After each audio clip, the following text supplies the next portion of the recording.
Hello, Brave Masters. Welcome to another amazing episode of the Brave Entrepreneur Podcast. I'm your host, Jena Rodriguez, and I am your business and brave strategist, helping people really catapult their profit enhancement, hit those six-figure marks for the first time, or at least make another six figures, and just really put their brave on inside of being an entrepreneur, staying in the game, and authentically being you. And that I know takes a lot of brave. So we're going to have another amazing conversation today. So welcome, and welcome, Sami Wunder. How are you, Sami? Thank you, Jena. I'm so excited to be here. I am excited as well. And what part of the world are you in? Well, I'm based in Germany, and I am of Indian origin. Got it. So you live in Germany now? Yes? Yes. So I love this because it's so interesting. Over the last couple months, we've had a lot of international guests, and this show is actually reaching over 70 plus countries. So I love it. I love the reach that we have with this amazing technology and just the talent that's all over the world. And I get to celebrate that, with you being on the show and just how we have such an amazing community and audience watching. So thank you for being here. And I know the time zone is way different. So thanks for making it work. And so if you would, please just take a second and introduce you to the world. Like, what is your gift and how do you serve people? Okay, thank you, Jena, first, once again, for this wonderful platform. I'm sure we're connecting with absolutely amazing people right now who are tuning in. So my name is Sami Wunder, once again, and I have the super gift, as I like to call it, to help highly successful women, high-achieving women, business influencers, leaders, who have cracked the code in their careers and now want to crack the code in their love lives as well. So I help these wildly, fiercely successful women also be fiercely successful at love and having that amazing relationship that every girl's heart desires. I love that. I really do love that. And I mentioned before we got started here that I can really relate to that as well. I definitely feel like I'm a driven, ambitious person just in general. And so I probably have steamrolled over a few guys. But thank you to my husband who's been with me and stuck with me for 17 years. And we're having our 17-year anniversary here shortly. And so I personally get that. So what is it that, really had you step into this role or even kind of discover this gift that you have? Like, is it something you've personally gone through, or what is your experience? Absolutely. It's a struggle I went through personally myself because I am very much like you, a driven, ambitious woman. And growing up, I was always taught to rely on my brains, to rely on my intelligence, to rely on my drive. In fact, I was even schooled to the extent that I remember Dad, of course, he didn't mean it intentionally, but being told that you can't rely on men, you've got to stand on your own 2 feet. And while all of that made me a really strong and driven woman, and it looked wonderful when it came to my career, and at 21, 22 already, I was presenting papers in Columbia University. I had my consultancy hotshot job in international development. It did not allow me to inculcate any relationship with my feminine side. So I was really, really in touch with my masculine. And I wouldn't judge it because my masculine energy ensured that I could stand on my own 2 feet. I could make money. I could put food on the table. And in that sense, I really didn't have to rely on a man to do that for me. So it did empower me to a very great extent. However, this entire disconnect with the feminine side, disconnect with your feminine side, where you grow up and you're taught to believe that it's wrong to feel, that you're too sensitive, that it's not okay to let anyone see that you're hurting or you're afraid or you're just tired. This culture which suppresses emotions and tells women that in order to succeed, they have to be, act, and behave like a man is where things go wrong. And that's exactly where things went wrong for me. So everything looked great on paper. I was reasonably good looking, smart, got it all together, but it wasn't working out on the love side. So man after man, it wasn't hard to attract men, but it was really hard to keep them. And they would disappear. Date one, date two, especially the guys I liked, right? Where I saw potential, where I saw caliber. Like it wasn't a deal if just any guy from the street was interested in me, but I think it was about, how do I attract a high quality man that is also a match for me mentally, financially, emotionally, who gets me. So this is where the disconnect was there. And I have to say, today I speak very openly about it, but back then I was almost ashamed of it. I was quiet about it. I was suffering silently. And on the outside, you couldn't guess that a woman who's got it all together, or at least looks like she's got it all together, could be hurting on the inside that way. And I think, like, for me, the biggest moment of transformation, inspiration, whatever you like to call it, was when I met a man who I thought was the one. 2 months of intense dating. I thought I had found my one. And then he just goes, okay, he just disappears on me and then goes, sorry, but I can't give you what you want. Yeah. There's my amazing man. Just stop there. Hello, amazing man. So I did get distracted for a second. However, I think this, number one, I see myself in all of that. And being able to, really start to break down the walls of what we feel like we have to be in order to get somewhere. And then, kind of level up to what we want to attract and who we want to, really support us in all of our, ups and downs and, feminine, masculine, energy and all of that. I think it does take a special person. So like you said, it's not just anyone on the road, on the street. It does take that special person. And so, I'm just really grateful that you're speaking to this, because I don't see a lot of people, have this conversation. And it's actually something that I'm currently looking at in my own life, which is interesting, because I always think everything happens in my favor. I believe everything happens perfectionately, if that's a word. And so the fact that you were referred to us by our dear friend Shama Hyder, and just the kind of the breadcrumbs of that, meaning you're showing up just right, not only for me and hopefully for yourself, but also for all the people listening. Like, really, like, start, if you're listening to this or watching this episode, it's kind of like, what if this is the perfect message for you in this moment? And something to take inventory of in your own life or world. And so tell us a little bit about, so I believe you're married. Yes. Yes, right? I am. You happily found married. The man. And so what did it take, and who did you have to become in order to attract the man that you say is, that special one? Okay, that's a huge question. So I'll quickly just connect it with what we were speaking just a few minutes ago. So this man dumped me, told me he wasn't, I wasn't the one for him, and I'm lovely and all of that, but he isn't feeling it. And that was my point of transformation. I truly believe sometimes our pain, our biggest pain, is what leads us to our biggest gift. Absolutely. So that's when I got into relationships, studying relationships. I'm a smart woman, so whatever I put my hands into and really decide to figure out, I figure it out. And so I used my healthy masculine to figure out relationships. And I realized this was a gift and I wanted to pursue it. And I dumped my master's degree in public policy and economics and became a love coach. And it's the bravest thing I could ever do to honor myself, coming from the background I come from, which is India. My parents thought I went nuts, like, to study economics and be a gold medalist and then become a love coach. Like, is that even a job?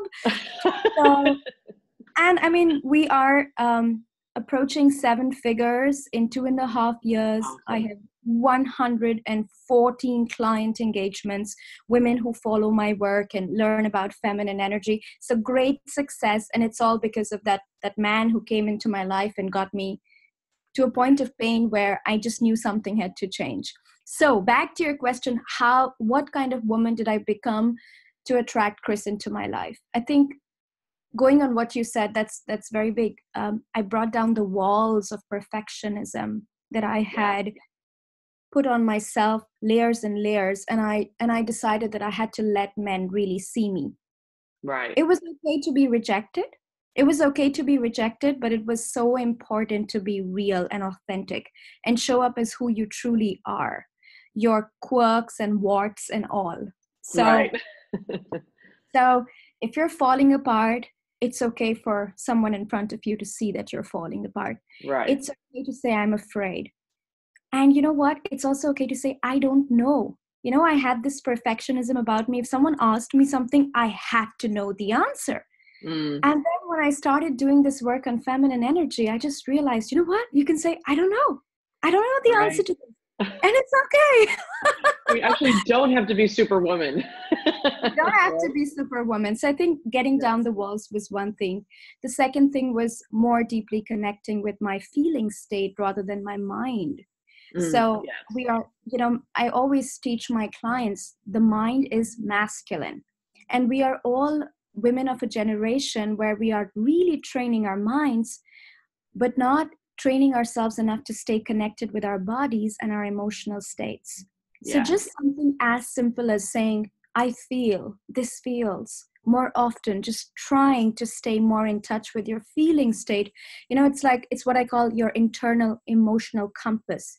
Your body has an emotional compass. And as a woman, you are gifted with this inner guidance GPS system that if you just listen closely enough to it, and it's going to guide you. It's your intuition, it's your power. But very often in the world of today, we silence it with the mind and we silence it with, you know, rationally, logic, thinking. Even if it doesn't feel right, we ignore that, we neglect that. So doing more of that, and of course, letting men see you that way. You see, it's one thing to practice this work for yourself, and it's another thing to bring your vulnerability, to bring your imperfection in front of a man. And understanding that vulnerability and that it's that connection with your own heart and your own emotional state that actually fosters connection with your man in front of you. And I think the third biggest thing I learned was that I was a lot in my masculine, even in my love life. So if I liked a guy, I would ask him out. I would ask for his number. I would call. I would text. I would set up a date. Control. I'm in control of this. I'm in control and I like you, so I'll go ahead and win you, just like I win any other promotion, any other goal I set my mind to. Only that I did not realize that the rules of love and romance involve another human being. And he too has a choice, and he may or may not like you. And so for me, this was just like a whole new world where I discovered like how much of a go-getter I was, which was a good thing in my business and my career, but which was not a good thing in my love life. And that in my love life, actually, as I call it, leaning back and letting a man come to you. Being a magnet. The feminine is a magnet for its desires. The feminine pulls its desires towards itself instead of working hard and going after it, right? Which is what the masculine does. So I learned how to lean back in my love life, stop doing all the overgiving, the chasing, the hard work, and just be the queen. And let a man show me through his actions and his giving and his intentions whether or not he was worthy of my attention. So the table just completely flipped. And within a few months, I was dating so many high value men. And Christopher, my husband, he's German, was in the pool. He was in the pool and he proposed within 9 months. He proposed within 9 months. Yeah. So it was a complete turnaround. And my girlfriends were like, what is going on in Sami's life? What is she doing? Well, let me show you. I love that. I mean, and I'm connecting the dots very much so in my own life. And so you said that, you really, I mean, and I love the kind of like, sometimes we have to hit rock bottom, or we have to kind of experience something that's going to be a part of our story in order to start to teach people the opposite. So you said, it's like you had an experience with a man that didn't work so well. And in that space, you were able to see, well, what if I, could learn more about this, right? And now you make money at it, which I think is brilliant. And so you're much like me. It's like, teach what we know, teach what we've come through. And so people can benefit from that. And so let's look back for a moment at the business part of it. Clearly, this is for entrepreneurs out there or wannabe entrepreneurs.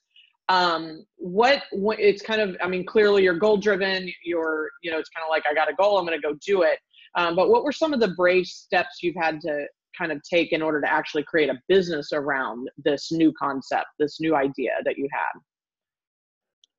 Well, I think the first thing it required out of me was just get out of denial mode that I wasn't happy in the job that I was doing, because I tried to make sense of it logically, rationally, as I just said.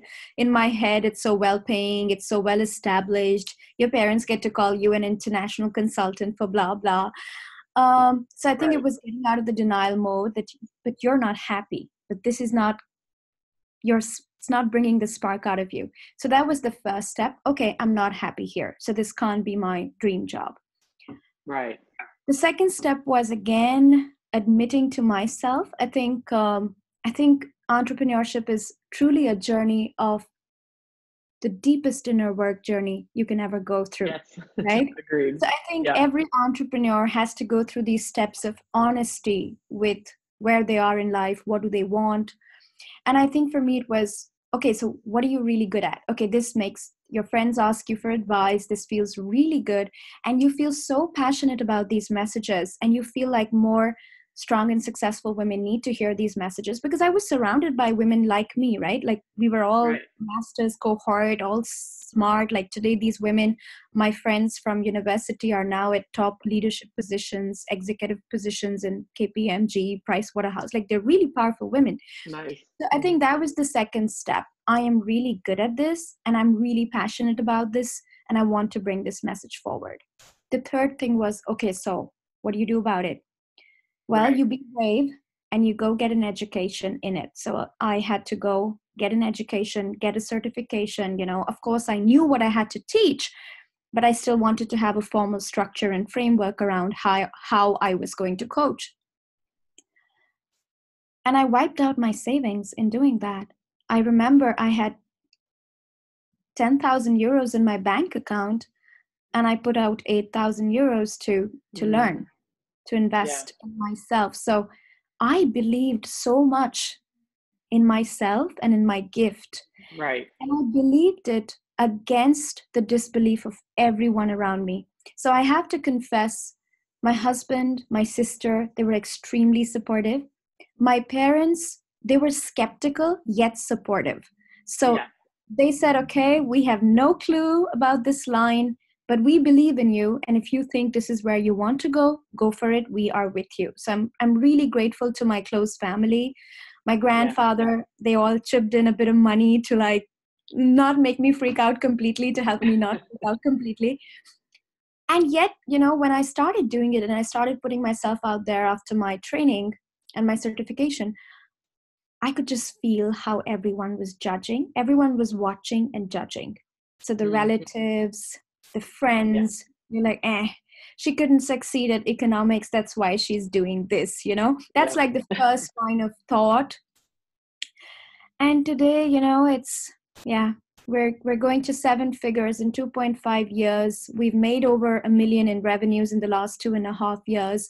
And we have phenomenal client results. I mean, I get invited to my clients' weddings and I go attend some of them. And it's like you're changing people's life. And my my impact is so direct, and so you can just see it so clearly, and it's so measurable. I mean, I would not be where I am today had I not made those brave choices to, jump in and actually just follow my gut and be brave in the face of all that judgment that's always there. Yeah. Yes. Yeah. And so yay.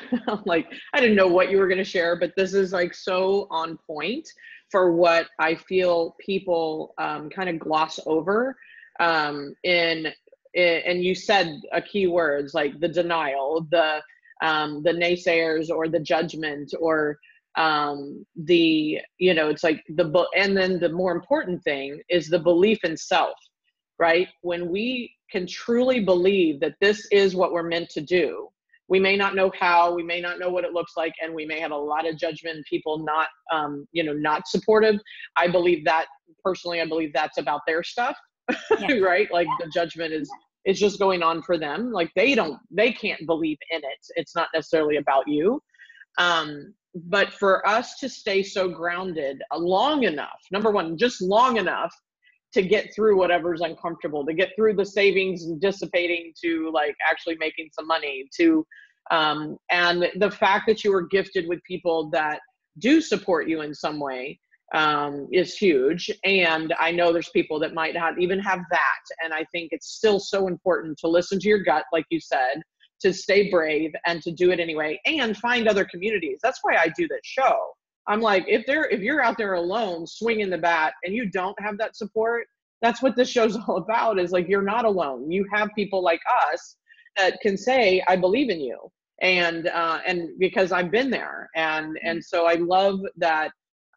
Number one, you've just shared that insight, because so many people that I listen to, and I mean, I've heard listening to my own self, right? It starts with the belief, starts with your gut, and tapping into that. And clearly what you do is a lot about that, meaning, especially as women, is, if the job doesn't feel good anymore, right? Switch. And I was in a public accounting firm, when I moved out of corporate America, going, this is great, but it's not really tapping into my creative space or my creative energy, or just the fact that I know I want to do something on my own terms, so, and I jumped out there and, swang, is that a word?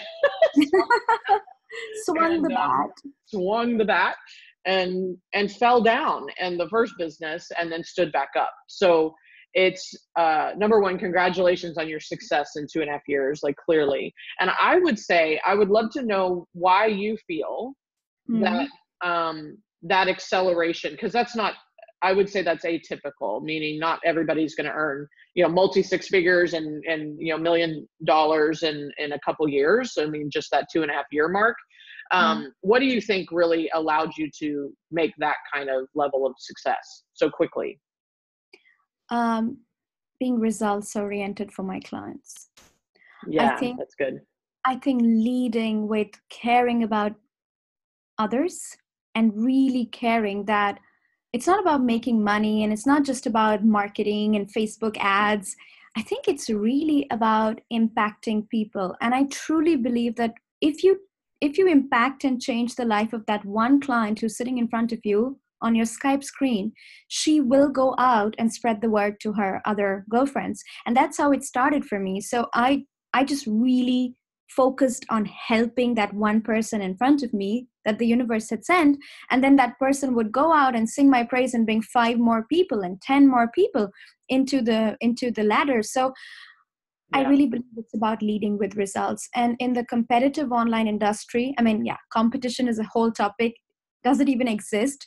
But let's say there are a lot of people doing sometimes what you are doing, right? So in that kind of a market, in that kind of online space, I think you'll get wiped out really quickly if you don't deliver.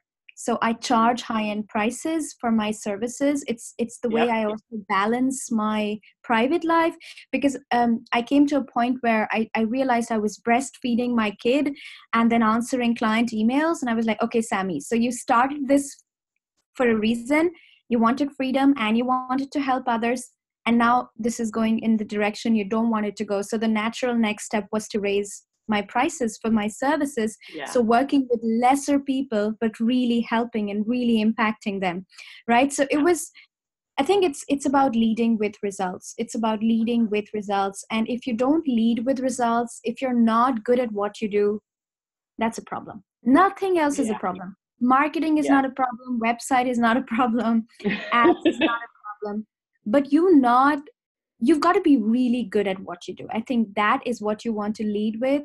I still invest in myself. I still invest in my skills and my craft. I never assume that I'm perfect and now I got it. So I keep learning. My marriage is the biggest learning container I have. Yeah, for sure. So I keep showing up and I keep sharing. Okay, today Chris and I had an argument. Here's how I overcame it. My ego was coming in the way of love, and here's what we did about it. So I think this is about really leading with client results and never assuming that you've got it all. So keep working on your craft and keep getting better at it. Yeah.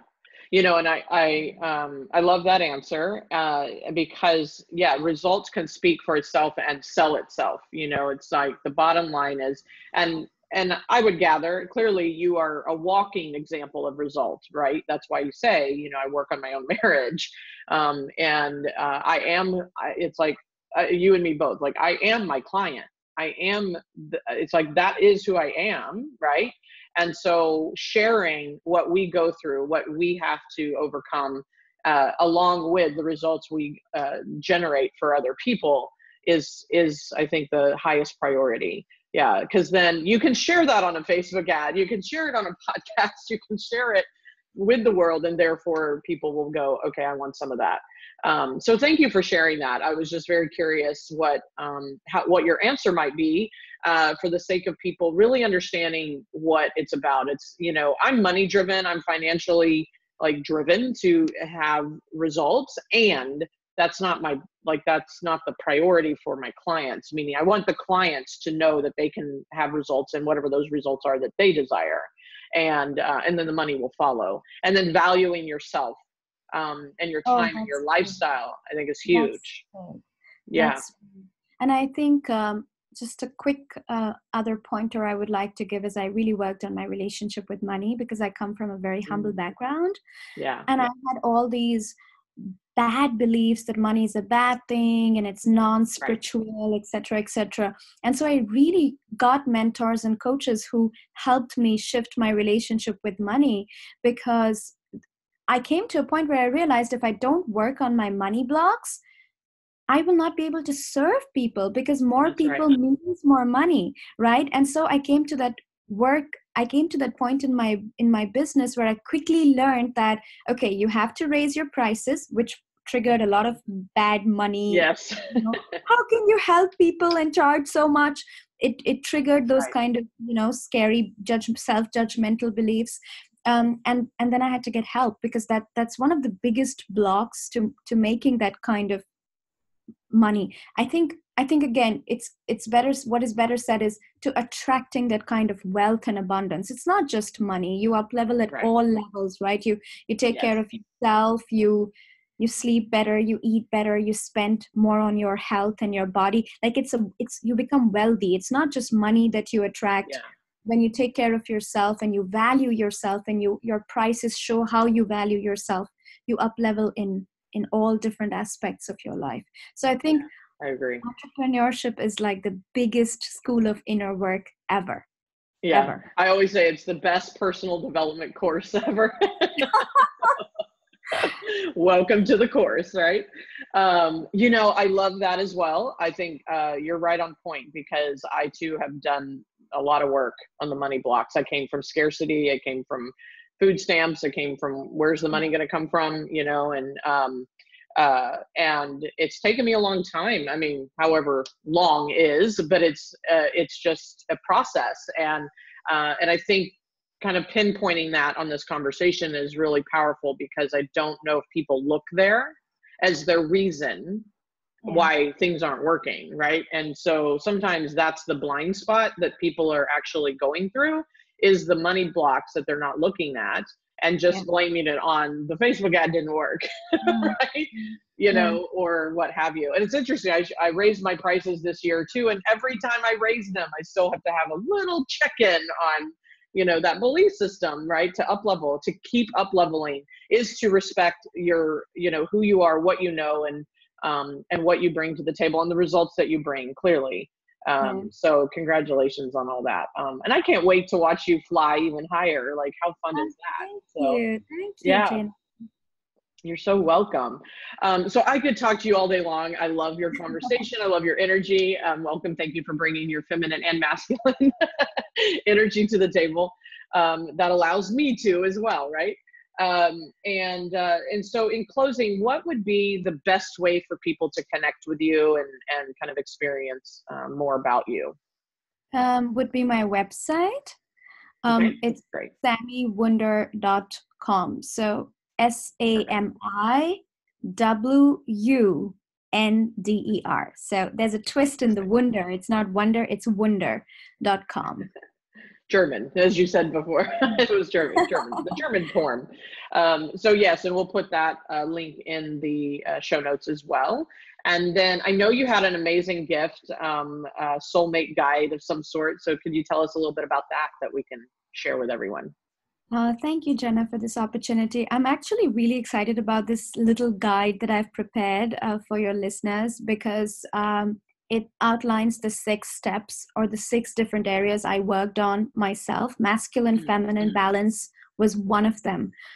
So for example, I also worked on my intimacy fears. I couldn't handle a good guy loving me. So I would love all the bad boys, but the minute the good guy was there and present and trying to, like, you know, come closer, I would freak out. It was like, yes, I want love, but when love shows at my doorstep, I can't handle it. So intimacy fears, and also just understanding men, because they're so different from us women. I always tell my clients, they are not women in hairy bodies. They are very, very different. They are different. They think differently. They communicate differently. They process information differently. They commit differently. They fall in love differently than you do. And they show love differently than you do. So that's also another step in the guide. So it's my 6 steps. There's also some work on mindset and manifestation, because I think law of attraction and keeping your energy right is so important when you are looking to bring that kind of man into your life. So I'm really excited about the 6 steps to attract your soulmate guide, and it's free of cost for your audience. And we're going to provide you the link, and I would love for the ladies to join and read and get an intro into the work and the steps I took to attract Chris into my life. Awesome. Well, thank you for that. I'll have to check it out myself. And we'll put the link in for the soulmate guide in the show notes, so it's easy for people to access. So thank you so much for being here and just sharing all that you are with the world. And I have one final question as we close out. I love just hearing the answers. So if this was in fact your last interview, never to be spoken again, last interview, last conversation, that's it. What would be that amazing message that you want to leave with the world? Oh my God, that moves me. I know. It's huge, right? It is huge. Be present to your life right now. Be present. Be here now. This is where the magic is. And because I'm a relationship coach, I always have to bring it back to relationships. If you're single, be present to the man in front of you whom you're on a date with, instead of judging him and being in your head and judging yourself and overanalyzing him, overanalyzing yourself. Be present to the moment, to the wine, to the food, smell it, taste it, relish the moment. Be there now.